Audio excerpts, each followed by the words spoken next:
না, সি থেকে আসছে ড্রাইভ। ড্রাইভ শুরু হয়ে তাহলে এবি কি? এবি কার জন্য বরাদ্দ? বলে দিছি বলে। এবি ফ্লপি ড্রাইভের জন্য। একসময় ফ্লপি ড্রাইভ ছিল, ওই ফ্লপি ড্রাইভের জন্য বরাদ্দ হলো এ এবং বি ড্রাইভ। বুঝা গেছে? তাহলে যদি আমার এখন ডিভিডি থাকে, পেন ড্রাইভ ইউজ করি, মেমরি কার্ড ইউজ করি, তাহলে এগুলো কি পরবর্তীতে শো করবে আলাদা ড্রাইভ হিসেবে। ওগুলো কিন্তু হার্ড ড্রাইভের পার্টিশন না। তাহলে হার্ড ড্রাইভের পার্টিশনগুলো আমরা এখানে দেখতে পাচ্ছি যে একটা, দুইটা, তিনটা, চারটা partition. C D E F. Partition কিভাবে রিঅ্যারেঞ্জ করা যায় বা এই সাইজ কিভাবে রিঅ্যারেঞ্জ করা যায় এটা আমরা পরবর্তী আরেকদিন দেখব। তাহলে এটা কোথা থেকে ঢুকতে হবে? ঠিক একই ভাবে ম্যানেজ ডিভাইস ম্যানেজার। মানে এখানে ঢুকা যেত, তোমাদেরকে বোঝানোর জন্য আবার বের হয়ে আবার ঢুকলাম। কারণ একটা জিনিস যত বেশি এক্সারসাইজ করবা তত বেশি মনে থাকবে। আরো হবে। এই দিন এক জায়গায় ক্লাস নিতে গেছে, এক্সারসাইজ বলছে, তারপর আমার এখানে ক্যামেরা আছে কিনা জানতে পারতেছি। হ্যাঁ, তারপর আমার এখানে কম্পিউটারের যে নাম আছে, এদের নাম আছে।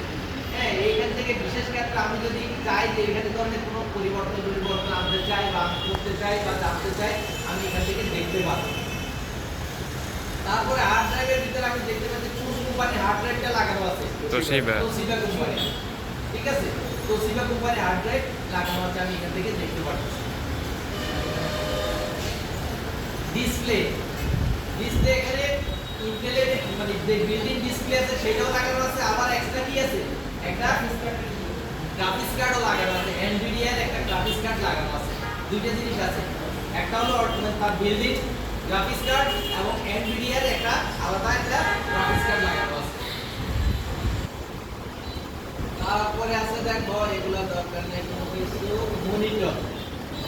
মনিটরের সেটিংতে কি যদি আলাদা মনিটর থাকে এখান থেকে দেখা যাবে, ডুয়াল মনিটর থাকলে এখান থেকে দেখা যাবে। নেটওয়ার্ক অ্যাড্রেস, এই আমরা যে ইন্টারনেট এই যে ব্লুটুথ এই যে কেবলটা লাগাইছি না, হ্যাঁ, যদি এটা না থাকতো, এটা কার্যকর না থাকতো, এটা কিন্তু কাজ করতো না। এটা দিয়ে কিন্তু আমরা কি করতে পারতেছি? ইন্টারনেটে কাজ করতে পারবো বা ঢুকতে পারবো এটা থাকলে।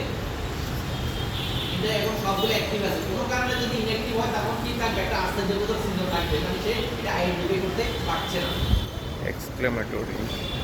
তারপরে প্রসেসরের ক্ষেত্রে এখন দেখো যে কোন কোম্পানির processor, Intel company Core i5 এতগুলো কেন থাকে? তার মূল স্পিড হলো 1.6 আর রানিং স্পিড হলো 1.8। তারপরে সাউন্ডের ক্ষেত্রে সাউন্ড দেখতে পাচ্ছি, সাউন্ড লাগানো আছে, বিল্ডিং সাউন্ড আর আলাদা সাউন্ড না। তারপরে এখানে আমরা সিস্টেম ডিভাইসের মাধ্যমে এখানে অনেকগুলো জিনিস দেখতে পাচ্ছি, আমার প্রসেসর সম্পর্কে দেখতে পাচ্ছি। হ্যাঁ, এখানে অনেক ধরনের সেটিংস আছে, সেটিংগুলো আছে, ইউএসবি সেটিং সেটিংগুলো আছে, এগুলো আমরা এখান থেকে দেখতে পাচ্ছি। এগুলো মেইন ফ্যাক্টর না, মেইনলি তোমার যে জিনিসটা দেখতে হবে, তোমার যে হার্ড ডিস্কটা আছে, হার্ড ডিস্কে কোন কোম্পানিটা যা লাগানো আছে সেটা তো কোথায় আমার এই যে এখানে এই যে hard drive, hard disk drive এখানে দেখতে পাবো। তারপরে আমি দেখতে পাবো আমার যে গ্রাফিক্সের কোথায় গ্রাফিক্স কার্ডে কি বিল্ডিং আছে নাকি আলাদা কোনো গ্রাফিক্স কার্ড আছে, এখান থেকে আমরা দেখতে পাবো। এই দুটো জিনিসই কিন্তু এখানে মেইন।